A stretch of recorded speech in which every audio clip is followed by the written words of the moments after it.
In this presentation, we have a young man who dislodged a veneer on tooth number 24, and what we can see here is that the tissue is just grown back up over the margin. Using the iLase, we can use just topical anesthetic. It's a strong topical anesthetic. Leave it on for about a minute and suction it. And now using the gingivectomy setting, notice that the tip has been initiated, but it's been initiated not only on the tip but also on the sides in order to get some beveling effect of the tip. So not only can we use this to incise, but we can also use this in kind of a beveling motion. And notice too that if possible, if you can move the lip out of the way, it works a lot nicer if you can keep the contour or the angle of the tip more normal rather than creating a reverse architecture inside the tissue. So try to keep it at either 90 degrees or maybe something like 120 degrees in order to remove tissue.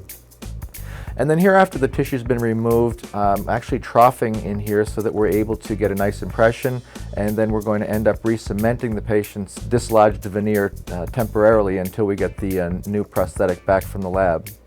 So here we can see that the tissues actually, we're getting a very nice hemostasis here as well.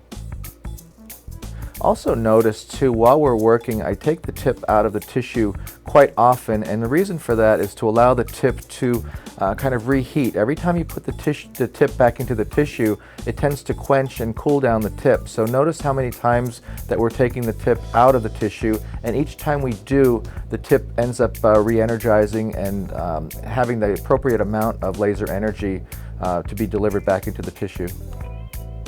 And in case you're wondering why there's some bleeding here, it's because after the patient dislodged his veneer, the tissue became quite inflamed, but that's one of the benefits of being able to use a diode laser rather than cord. Here's our completed gingivectomy and troughing, ready for an impression. And here we have his old veneer temporarily placed back in position. Notice the health of the tissue immediately post-surgery. There's no bleeding and there's no charring, so we know that this case is going to heal very nicely.